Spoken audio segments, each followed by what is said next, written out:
Hey everyone, and welcome back to Brian's Horror Movies for Life YouTube channel. And welcome back to my 1982 horror movie reviews as part of my overall 1980s horror movie series, an ongoing series for years to come on my channel. So today we're going to take a look at a movie from 1982 that I don't have the physical media for. This is a movie that I do have an Amazon Prime membership. But I actually had to rent this movie because it wasn't free on there. But I think I only paid $2.99 for it or something. So it came to like $3.39 or something with tax. I don't know.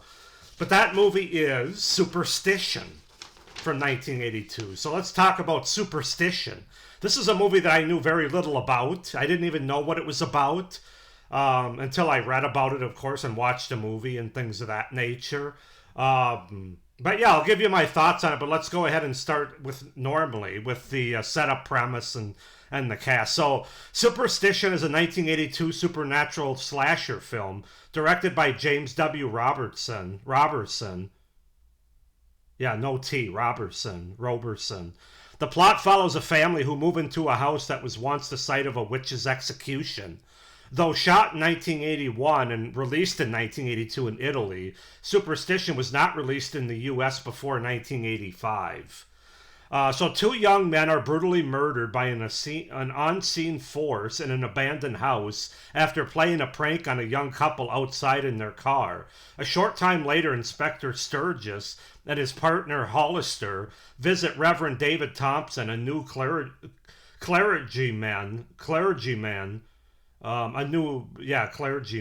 assigned to the local parish who is assuming the role of an elderly minister, Reverend Mayer. The abandoned house being on church property, Sturgis voices concern about the house being a local dumping ground and cites the recent murders of two teenage boys, which he believes are occult-driven, as well as the drownings that have occurred in the pond next to the house.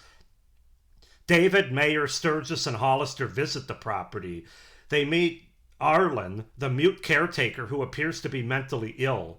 Elvira, Arlen's aging mother, resides in an adjacent bungalow. Sturgis suspects Arlen of the recent murders. While standing on the pond's dock after chasing Arlen, Hollister is dragged into the water by an unseen assailant. Enraged after hearing of David's plans to have the pond drained, Arlen eludes the police and disappears. Sturgis and Mayer interview Elvira, and she tells them that only Arlen is obeying some mysterious mistress. But she tells them only that Arlen is obeying some mysterious mistress. Okay, sorry, the words aren't quite leaving my mouth the way that my head's interpreting them, so I wanted to make sure I said that right. So yeah, that's the setup, the premise, the beginning of Superstition from 1982. As far as the cast goes, we have James Houghton as Reverend David Thompson, Albert Salmi as Inspector Sturgis, Lynn Carlin as Melinda Leahy, Lara Pennell as George Leahy, Jacqueline Hyde as Elvira Chirac, Robert Simmons as Pike, Heidi Bohe as Anne Leahy, and Melo McCaslin as Cheryl Leahy. So yeah, that's the setup, the premise, and the cast for the 1982 supernatural slasher film, witch film, if you will, Superstition. This was a pleasant surprise for me, I have to say. I actually quite enjoyed this movie. Not to say that it's perfect or anything, but I'm surprised I hadn't heard more about this one before, because I enjoyed it. And I'm not somebody that necessarily seeks out like witch movies, although I'm not opposed to them. Like I enjoyed The Witch from 2015, which is different than this one in a lot of ways, but I don't go out of my way for witch movies usually, but it doesn't mean I won't watch them. And I have to say, this is one of the better ones, and admittedly, I haven't seen a lot of them, but I enjoyed this movie. I really did. And so let's talk about what I liked about the movie with my pros. And I think overall, it's just an effective supernatural slasher witch movie with a dark and serious tone throughout. That's also a well-shot movie with a lot of creative and good kills. Yeah, that's the best way to summarize this movie. And on piggybacking on the kills are very in your face on screen. They're bloody and gory with some creative ways that characters die. There's a saw blade that's involved in one of the characters dying, and that's probably one of the best kills in the movie, frankly. Um, and there's also a microwave scene, even though that character's already dead, a head in a microwave. But yeah, it's not just a stab kind of movie. There's definitely creative and more supernatural creative kills here in this movie that were very well done and that I really enjoyed. And on that point, the practical gore effects are really well done. You get a lot of blood, some gore, but mostly blood. But the head in the microwave blowing up is a very effective practical gore effect. The saw blade once again to a character's chest or stomach. I don't exactly remember which part of his body it went to, but it did the job. Let's just say that as far as the kills go. Yeah, and there's some other ones as well that you don't see all of them. There's some where our main character stumbles upon characters that have been killed. But we do get to see at least 4 or 5 on-screen kills that are pretty effective kills and pretty bloody and gory. So that's definitely something that stands out from a positive standpoint in this movie. I really like the beginning of this movie. It really gets you in to what this movie's going to be. They do a very effective job of setting up the movie. Starting with the fact that you got this young couple making out in a car, and it's a little bit of subversion. They subvert expectations a little bit, because normally when you have the couple making out in the car near a bad spot or a bad setting, and as normal, you get the girl that's nervous about being there and all those sort of tropes. But then they actually get away, and it's actually these couple of teenage boys that are playing a prank on them. Like they send some kind of like skeleton or little created ghoul or something that they throw at the windshield and make some noises or something. That scares them away, so we don't actually see them get killed, which is a very different sort of it subverts expectations in that regard at the beginning. But then of course these 2 teenage boys, one of them is in this house that we then see where this movie takes place. The other one's outside, the one that threw the skeleton or the little made-up ghoul, whatever it is, at the windshield. The other one making the noise from the house. So then the other one tries to find the one in the house. He's yelling for him to come out. He goes in the house, and then they both ultimately get killed. But I just thought that whole beginning was very effective. Also, the look of this house that's been around for a hell of a long time. Very effective imagery there at the beginning. Just kind of everything about the beginning of this movie, the first 10 minutes or so, really worked for me. And I think it's one of the stronger parts of the movie as far as creating good atmosphere, visuals, kills. And then also the last act of the movie, the last 20 minutes or so of the movie is awesome. It's action-packed with a lot of kills, a lot of good stalking scenes throughout the house and the property. Great visuals of the witch without showing... it doesn't show the entire witch, which I'm sure was a budget thing, and they didn't want it to not look good. So, but I thought they showed the witch in a very effective way. You mostly see a lot of the hand with the claws, or like the long fingernails or claws, whatever you want to call it. Very much a witch hand. And then there is one scene on a staircase where you see like the black cloak and everything, but you don't actually see the witch's face, which I think was to this movie's benefit. Not to show it, but yeah, great visuals and imagery in this movie, especially having to do with the witch, and showing just the right amount of it. I credit them for that. The setting and the location of this house is really cool. I really like the way this house looks, especially like I said when they introduced it at the beginning of the movie. Very creepy, very effective interiors as well, including an attic and a basement with a secret room in the basement. Great cinematography in this movie has to be mentioned as well.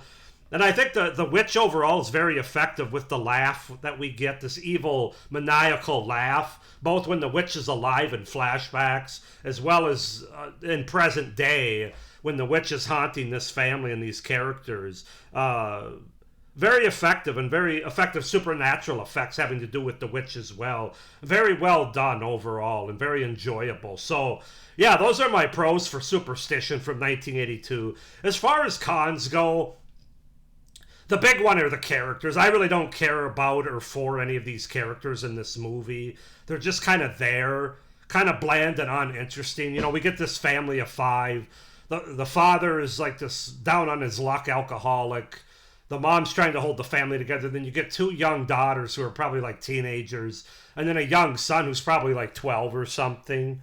And they all get wiped out throughout the movie, so it's part of the serious tone of the movie. I give them credit for that, wiping out the entire family. But the characters themselves, They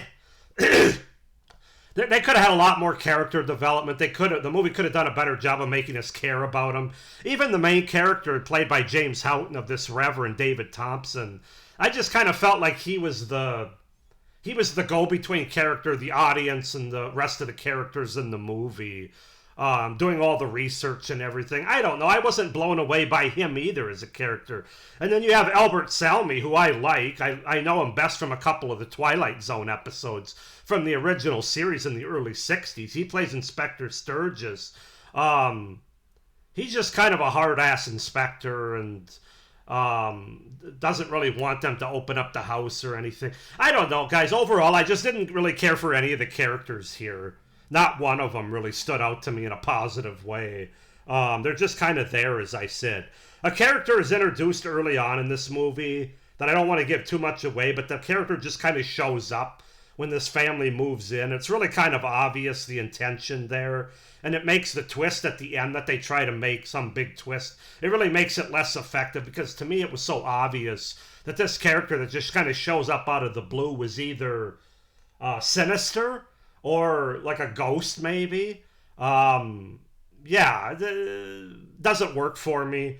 The backstory being in the middle of the movie, like when Reverend David Thompson starts to do his research and starts reading up about what happened in this location and in this house, it flashes back to 1692 when the witch was alive. And now I will say they do a good job with like the outfits and everything. It does look like 1692. They don't just mail it in from that standpoint. They actually do put the time and effort into the outfits and making it look like 1692. But at the same time, to do it in the middle of the movie like that, once we've established mood and once we've established present day of what's going on, it kind of took me out of the movie a little bit. And I don't think it was a very effective way to cut away from what we've already been introduced to and what we've already been experiencing, to go back and show the backstory here. I think they would have been better off doing that at the beginning of the movie. Like, I know that's very traditional and you could say tropey, I suppose, but that just kind of took me out of it a little bit. I didn't think that. I thought that made it less effective overall. And then my final con is our exposition character, which is basically Elvira Chirac, played by Jacqueline Hyde. She lives in this bungalow. Her son is sort of the mute guy. That's our big red herring in the movie, which is not really a red herring because we know better if we watch enough of these movies. But she's basically an exposition character that's not very well acted by Jacqueline Hyde. She has some really bad dialogue, some really bad lines and delivery. And yeah, that's really all she's there for, is an exposition character. In a way, I think she's an extension of the witch. In fact, I think she has the same last name of Chirac, so I don't know. She might be like I don't know, what would she be, like a great niece, 300 years. I'm not sure how that works, but she's some kind of connection, I think, with the same last name. But that character didn't do anything for me. And I thought that was a little bit of an exposition dump sort of character. But that might be a little bit nitpicky. But overall, guys, this movie is good. I really enjoy this movie. I don't have it in my collection, but I do have the Scream Factory Blu-ray in my cart on eBay.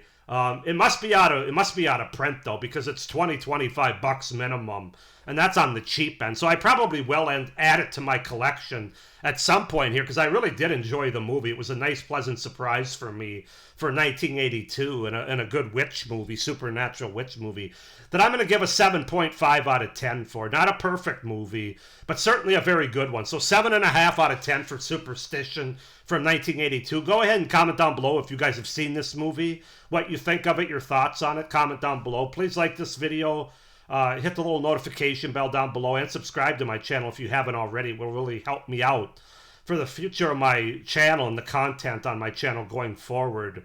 I would recommend this movie. Now, I don't think it's streaming a whole lot of places. I think it was at like Plex. Amazon Prime for sure, but you do have to rent it or buy it on there.